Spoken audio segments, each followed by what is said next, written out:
이러면서 2년 전과 지금 공급이 많이 는 건 사실이에요. 하지만 카카오퀵 공급이 늘면 저희한테 무조건 좋은 거라고 할 수는 없습니다. 카카오 퀵 서비스의 오더 공급이 늘어나면 늘어날수록 나중에는 퀵 서비스 기사들에게도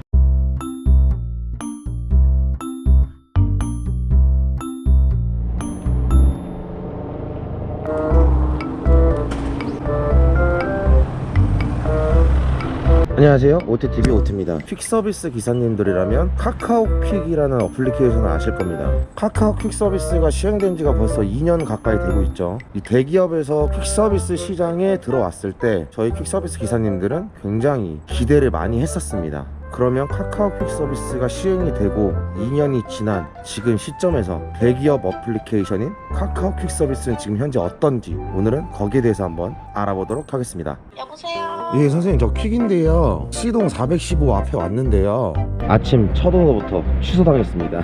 자, 카카오퀵 같은 경우에는 일반 소비자분들도 이제 아주 편하게 퀵 서비스를 이용할 수 있다라는 장점이 있습니다. 그리고 중개업자인 퀵 사무실을 통해서 오더를 올리는 게 아니라 고객이 직접 오더를 올리는 거기 때문에 금액적인 부분에서도 저희 퀵 서비스 기사들이 맨날 피해를 보는 칼질이 사라질 거라고 많은 분들이 예상을 했을 겁니다. 퀵 서비스 시장은 이미 카카오퀵이 들어오기 전부터 다른 플랫폼 회사들이 점령을 하고 있었어요. 거의 전국에 있는 모든 퀵 서비스 사무실이 카카오퀵이 들어서기 전에 사용을 했던 플랫폼들을 지금도 여전히 사용을 하고 있습니다. 그래서 아무리 대기업이 들어와서 홍보를 한다 하더라도 퀵 서비스는 기업 물류이기 때문에 일반 소비자들의 사용량보다는 회사나 업체에서 공급을 통해서 이용을 하는 경우가 많단 말이죠. 음식 배달 같은 경우에는 일반 소비자들도 어플리케이션으로 많이 이용들을 하지만 퀵 서비스는 또 그게 아닙니다. 그래서 대기업에서 아무리 TV 광고를 하더라도 퀵 서비스 기사 가입자는 늘 수 있을지언정 일반 소비자는 늘릴 수가 없다라는 거죠. 대기업이 들어와도 이 퀵 서비스 시장을 점령한다라는 게 그렇게 쉬운 일은 아니었을 겁니다. 좋아할 것 같은데. 네네네네. 시계는 20분이면 가죠? 네? 부평을요? 아, 안 돼요? 부평을요? 15분 만에요? 한 30분 걸려요? 사장님, 여기 지금 어디야?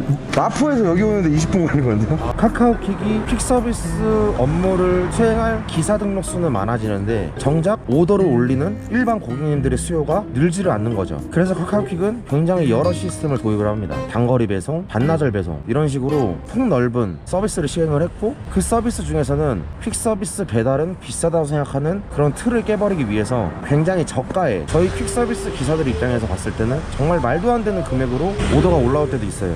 말 그대로 금액으로 경쟁을 하는 거죠. 근데 애초에 이게 말이 안 되는 겁니다. 서비스의 질은 높아지고 금액은 떨어진다. 이거는 수행을 하는 기사들 몫이기 때문에 기사들도 사람입니다. 단가가 내려가면 서비스의 질은 좋아질 수가 없어요. 하지만 카카오는 계속해서 이러한 정책으로 홍보를 많이 하고 있죠. 그렇게 하더라도 일반 소비자들은 퀵 서비스를 실제로 많이 이용할 일이 없습니다. 이용해봤자 1년에 한두 번 이용할까 말까인데, 그래서 카카오퀵은 또 어느 순간 다른 쪽으로 눈을 돌리게 되죠. 바로 제휴오더입니다. 제휴오더는 일반 고객님들이 사용을 하시는 게 아니라 퀵 서비스 사무실을 운영하는 사무실에서 직접 오더를 등록하는 방식이에요. 다른 플랫폼처럼 금액을 설정을 할 수가 있습니다. 그렇기 때문에 제휴 오더로 올라오는 오더들도 카카오퀵에 올라왔을 때는 요금이 엄청나게 말도 안 되게 낮은 금액으로 올라와요. 기존의 플랫폼 같은 경우에는 적정 거리에 대한 금액이 나오지 않으면 오더가 거의 안 빠집니다. 그거 말고 다른 오더를 찍는 게 더 나을 거라 기사들은 생각을 하거든요. 다른 플랫폼과 카카오퀵을 병행하는 기사님들은 그렇게 하겠지만 카카오퀵만 사용하는 분들은 절대 그렇지가 않습니다. 요금이 낮더라도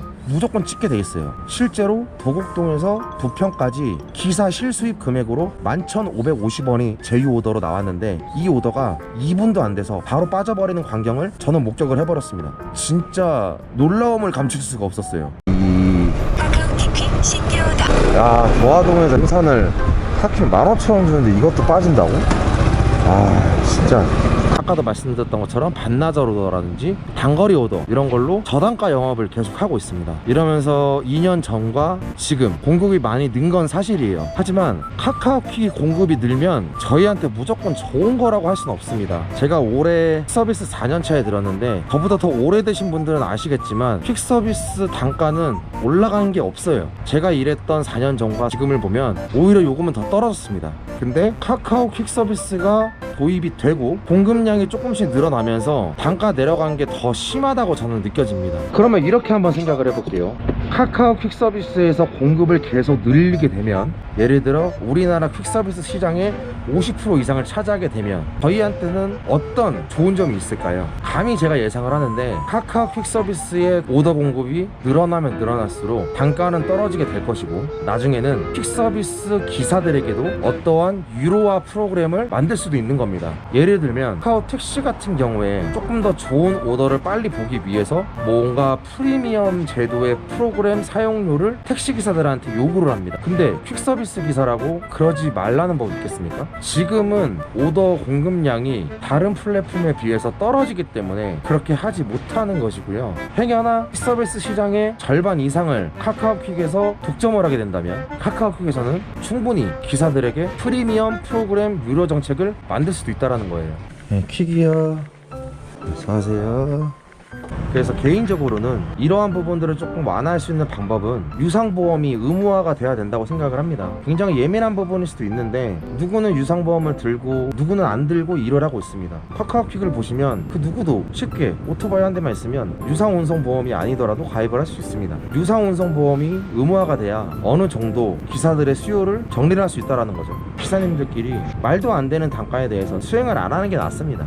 다른 플랫폼에는 말도 안 되는 금액이 올라와도 오더가 1시간, 2시간 동안 안 빠지는 경우를 굉장히 많이 봐요. 하지만 카카오퀵 같은 경우에는 타 플랫폼을 주로 이용하고 카카오퀵 어플을 서브로 이용하시는 분들은 안 찍을 수도 있지만 타 플랫폼 없이 카카오퀵으로만 퀵 서비스를 하시는 분들도 많아졌기 때문에 그런 분들은 울며 겨자 먹기로 싸더라도 빈 차로 가느니 하나만 들고 가자, 이런 생각으로 수행을 하게 됩니다. 그러면 업체들 사이에선 이 거리를 이 금액에 올려도 빠지네, 전부 다 소문이 나요. 그러면서 타 플랫폼도 요금이 저는 낮아지는 거라고 생각을 합니다. 물론 이게 정답은 아니지만 제 생각은 이렇다라는 걸 여러분들한테 말씀을 드려보고 싶었고요. 그러면 이제 여러분들의 생각은 어떨지 저도 궁금합니다. 댓글로 카카오퀵을 어떻게 생각하시는지 많이 댓글로 달아주셨으면 좋겠습니다. 그 전에 바람인 걸 누가 스톱워치 켜 세월을 재고 있나 흘러가